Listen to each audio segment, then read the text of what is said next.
مولانا की बात को आगे बढ़ाते हुए अर्ज करूं और मेरी ये बात बहुत ही अजीब होगी जी।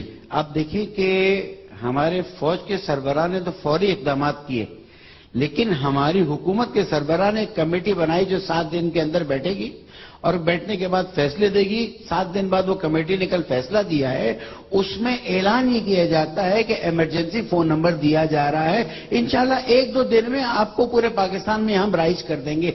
जंग की हालत में है मुल्क और बजाय इसके कि डायरेक्ट फोन नंबर दिया जाए, कहा जाता है 1-2 दिन के अंदर, यानी टाल मटोल का सिलसिला शुरू हो चुका है। ये तो आपके प्रोग्राम के जरिए आज थोड़ा फिर से बात गुफ्तगू शुरू हो जाएगी और पूरे मुल्क या दुनिया में जहां भी प्रोग्राम देखे जा रहे हैं। मैं इस खतरे की घंटी बजा रहा हूं कि हुकूमत अपने सियासी मफादात के लिए, अपने खुसूसी गराइज के लिए चीजों को टालमटोल से काम लेगी, बाहर आपके साथ आएंगे। और मैं पूरी कौम से कहता हूं, सही कह रहे हैं।